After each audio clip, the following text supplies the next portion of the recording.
का हुआ आयोजन। बहराइच जनपद के ब्लॉक नवाबगंज अंतर्गत परिषदीय विद्यालयों में कार्यरत प्रधानाध्यापकों एवं ग्राम पंचायत प्रधानों की ब्लॉक स्तरीय संगोष्ठी का उन्मुखीकरण कार्यशाला का आयोजन गोल्डन पाम नानपारा में भव्य रूप से किया गया। खंड शिक्षा अधिकारी नवाबगंज राधेश्याम वर्मा के निर्देशन में आयोजित इस संगोष्ठी में मुख्य अतिथि पूर्व सांसद अछेवर गौड़ तथा विशिष्ट अतिथि नानपारा विधायक रामनिवास वर्मा, ब्लॉक प्रमुख नवाबगंज जयप्रकाश सिंह तथा रुपैडिया नगर पंचायत अध्यक्ष डॉक्टर उमाशंकर वैश्य रहे। कार्यक्रम का शुभारंभ नानपारा विधायक रामनिवास वर्मा द्वारा दीप प्रज्वलन के साथ किया गया। इस दौरान कस्तूरबा गांधी बालिका विद्यालय के छात्रों द्वारा सरस्वती वंदना एवं स्वागत गीत का बहुत ही सुंदर तरीके से प्रस्तुतिकरण हुआ।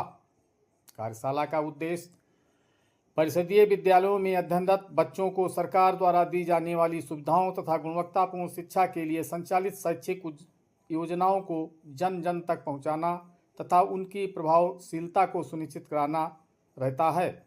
मंच का संचालन ARP सुनील कुमार द्वारा किया गया।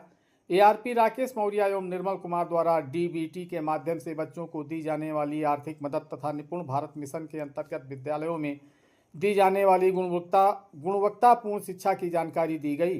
कार्यक्रम के मुख्य अतिथि पूर्व सांसद अछेवरलाल गौड़ ने कहा कि शिक्षक मात्र वेतनभोगी ही नहीं होता, वो समाज का मार्गदर्शक होता है। वो न केवल बच्चों को वरन पूरे समाज को नई दिशा प्रदान करता है। कार्यक्रम के विशिष्ट अतिथि नानपारा विधायक रामनिवास वर्मा ने कहा कि शिक्षा वह प्रकाश कुंज है जिसके प्रज्वलित होते ही जीवन के समस्त विकार मिट जाते हैं। ब्लॉक प्रमुख नवाबगंज जयप्रकाश सिंह ने कहा कि बच्चों को गुणवत्तापूर्ण शिक्षा सुलभ कराने के लिए प्रदेश सरकार द्वारा विद्यालयों के आधारभूत सुविधाएं सुलभ करा दी गई हैं। ऐसे में शिक्षकों का नैतिक दायित्व बनता है कि बच्चों को अपेक्षित मार्गदर्शन प्रदान करते हुए उनके जीवन लक्ष्य प्राप्ति में सहायक बने। नोडल शिक्षक ARP एवं उत्कृष्ट शिक्षकों को सम्मानित भी किया गया। कार्यक्रम में मुख्य रूप से आनंद पाठक, ग्राम प्रधान सोरहिया फौजदार वर्मा, प्रधान अतुल सिंह, पिंटू गुप्ता, पंकज वर्मा, राष्ट्रीय शैक्षिक संघ बहराइच महासंघ बहराइच के ब्लॉक वरिष्ठ उपाध्यक्ष अरविंद वर्मा, राष्ट्रीय शैक्षिक महासंघ शैलेंद्र वर्मा, दिलीप वर्मा सहित अनेक शिक्षक ने अपने विचार रखे। इसमें और बेसिक शिक्षा विभाग के अध्यापक और अधिकारियों की संयुक्त कार्यशाला है और हमें जान के बहुत खुशी हुई कि नवाबगंज विकासखंड के शिक्षा विभाग के अध्यापकों की मेहनत से 20 बच्चे जो राष्ट्रीय स्कॉलरशिप के लिए चयनित हुए हैं, मैं उन सभी बच्चों के प्रति हार्दिक शुभकामनाएं देता हूं और हमारी यही ईश्वर से कामना है कि वो अपना जीवन के क्षेत्र में एक अच्छा मुकाम हासिल करेंगे और राष्ट्र की सेवा में अपना योगदान देंगे। हम सब जानते हैं कि 2016 तक बेसिक शिक्षा विभाग के विद्यालयों की स्थिति और पूरे पठन पाठन के कार्यक्रमों में बड़ी दयनीय स्थिति थी। लेकिन उत्तर प्रदेश के यशस्वी मुख्यमंत्री परम आदरणीय परम श्रद्धेय योगी आदित्यनाथ जी के नेतृत्व में 2017 में जब वो उत्तर प्रदेश की बागडोर उनके हाथ में पहुंचती है और 2014 में जब इस देश के प्रधानमंत्री परम आदरणीय नरेंद्र मोदी जी बनते हैं तो हर क्षेत्र में उल्लेखनीय अकल्पनीय सुधार हुआ है। अभी हम लोग तहसील स्तर पे, जिले स्तर पे 3 दिन का उत्तर प्रदेश सरकार के 8 वर्ष पूरे होने पे सेवा संकल्प सुशासन के रूप में 3 दिवसीय कार्यक्रम हुए हैं। हम लोगों ने देखा है कि बहुत सी योजनाएं बनती तो जरूर थी, धरातल पे बिल्कुल नहीं उतरती थी, लेकिन आज देखिए उसमें हमारे ग्राम प्रधानों का भी बहुत अच्छा सहयोग है, क्योंकि बिना जनप्रतिनिधि के सहयोग के, उनकी निगरानी के बगैर कोई भी योजना धरातल पे या मूर्त रूप में उतरती नहीं है। विद्यालयों के कायाकल्प हो, मिड डे मील की योजना हो, एक शिकायत रहती थी कि बच्चों के स्कूल के जो ड्रेस हैं उसमें बहुत भ्रष्टाचार है।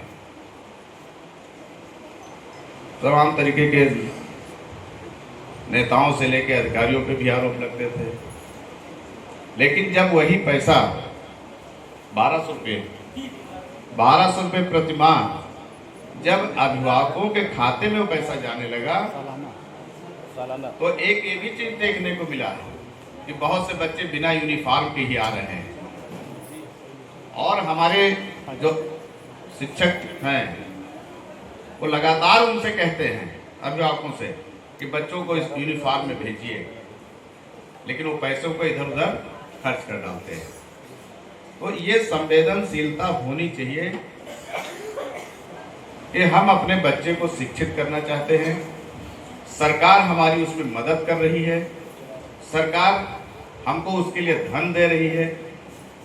अध्यापक किसी गांव में दबाव बना नहीं सकते हैं, लेकिन मैं अपने सभी उन जनप्रतिनिधियों से, अभी 1 अप्रैल से नया शिक्षण सत्र शुरू होने वाला है, इतना जरूर कहूंगा कि हमारे सभी सम्मानित ग्राम प्रधान इसमें सहयोग करें। हमारे जैसे लोग अगर अभी प्रमुख जी किसी विद्यालय को अगर भ्रमण कर लें तो थोड़ा अटपटा लगेगा, आरोप लगेगा कि प्रमुख जी क्यों हस्तक्षेप कर रहे हैं। हमारे प्रधान जी ही कह देंगे कि प्रमुख जी इस लेवल पे उतर आए, हम चले जाएंगे तब भी कहेंगे। तो मैंने कई बार विचार बनाया, लेकिन गए नहीं कभी। हमारे शिक्षक साथी भी कहेंगे कि विधायक जी देखिए अनावश्यक, क्योंकि शिक्षकों का विरोध झेलना बड़ा कठिन होता है वो खासकर चुनाव में तो हमारा क्या सभी सम्मानित ग्राम प्रधानों से सुझाव है कि वो उन अभिभावकों को प्रेरित करें कि आपको इतना पैसा यूनिफॉर्म के लिए मिला है, स्वेटर है, जूते मोजे हैं, कॉपी किताब है, तो जो हमारे मुख्यमंत्री जी की, हमारे प्रधानमंत्री जी की जो सोच है, उस सोच को हम आगे बढ़ाएं, हम उनकी सोच को धरातल पे जमीन पे उतारें। निश्चित रूप से हम लोग जब पढ़ते थे तो कोई सुविधाएं नहीं थी, हाँ, लेकिन ये जरूर था कि उस समय मैं किसी पे आरोप नहीं लगा रहा, लेकिन जितनी निष्ठा के साथ और समर्पण के साथ अध्यापन के कार्य में हमारे गुरु जी सहयोग करते थे, हो सकता है कुछ परिवर्तन हो सकता है और अच्छा हुआ हो, क्योंकि उसका एक पैमाना था। तब कोई स्कूल नहीं थे, लेकिन उन्हीं प्राइमरी के विद्यालयों से निकले हुए बच्चे देश की सबसे बड़ी सेवा में गए हैं, IAS बने हैं। हमारे प्रमुख जी के बड़े भाई IPS हैं, वो भी प्राइमरी में पढ़े होंगे। प्रमुख जी खुद इलाहाबाद तैयारी करने गए थे, मैं स्वयं इलाहाबाद गया हूँ, साथ में पढ़े हैं। तो ये स्तर रहता था सभी सेवाओं में, प्राइमरी से पढ़ के निकलते थे, कोई IAS PCS, कोई अध्यापक, कोई वकील, कोई डॉक्टर, कोई इंजीनियर, सब प्राइमरी के विद्यालय के पढ़े हुए होते थे। तो आज भी उन विद्यालयों का महत्व उतना ही है, क्योंकि मैं ये बात क्यों कह रहा हूँ, ये कार्यशाला है, संगोष्ठी है, ओपन डिबेट है, हम अपनी बात को खुल के रख सकते हैं। और खासकर केवल शिक्षा पे। तो चूंकि हमारा कुछ अलग लखनऊ में कार्यक्रम है, कई विधायक जा रहे हैं, माननीय मुख्यमंत्री जी के साथ हम लोग की कुछ जिले के उसमें चर्चा में बैठक होनी है मंडल की। तो मैं पुनः आप सबसे इतना जरूर कहूँगा, हमारे जो इस लोकतंत्र की मूल इकाई ग्राम प्रधान है, क्षेत्र पंचायत सदस्य है, जिला पंचायत सदस्य है, हम भी उसी के एक अंग हैं। हम लोग जितना हो सके विद्यालयों की दशा और दिशा को और कुछ परिवर्तित कर सके और बदलाव करें। अभी जैसे कहीं कहीं पे स्मार्ट क्लासेस भी चले हैं, उनके लिए भी अलग से एक योजना आई है। CSR फंड के द्वारा कुछ फंड मिलता है, कभी कभी कोई विद्यालय को वो गोद ले लेते हैं CSR फंड के माध्यम से। पिछले 1-2 साल में हमने 1-2 विद्यालयों में कुछ वो आए थे इंस्ट्रूमेंट, तो चयन किया गया था। तो हम सब लोग सामूहिक रूप से ये प्रयास करें कि एक तो जो 1 अप्रैल से नया शिक्षा सत्र शुरू होने वाला है, स्कूल चलो अभियान में ज़्यादा से ज़्यादा बच्चों का पंजीकरण हो, नामांकन हो, एडमिशन हो और ज़्यादा से ज़्यादा बच्चे पढ़ने के लिए आए, क्योंकि उनको सारी सुविधाएं सरकार ने वहीं पे इसीलिए मुहैया कराई है। खासकर अभी हमारे जो मंच का संचालन कर रहे थे और हमारे DO साहब ने, खंड शिक्षा अधिकारी महोदय ने भी बताया कि जो स्कूल की प्रबंध समिति है, उस प्रबंध समिति को भी एक ट्रेनिंग का प्रोग्राम है और कल होना भी है। अब उसमें प्रबंध समिति में सभी अभिभावकों के जो उसी में से चयन होता है कि उसका अध्यक्ष कौन होगा, कोई ना कोई अभिभावक ही अध्यक्ष होता है। और जब ग्राम सचिवालय की अवधारणा क्या रही, हमारी सरकार गांव तक, गांव की एक मिनी सरकार गांव में है। तो लोकतंत्र का मतलब यही है कि केंद्रीकरण में विकेंद्रीकरण, सेंट्रलाइज कोई चीज नहीं, डिसेंट्रलाइज। तो सबसे जो पंचायती राज व्यवस्था है, उस व्यवस्था में गांव एक इकाई के रूप में पंचायती राज का महत्वपूर्ण अंग है। तो प्रबंध समिति, ग्राम प्रधान, शिक्षा विभाग के हमारे अध्यापकगण, हमारे प्रमुख जी, हम सब लोग मिलके, हमारे चेयरमैन साहब, सब लोगों का एक उद्देश्य होना चाहिए कि हमारा ब्लॉक, हमारा गांव, हमारे गांव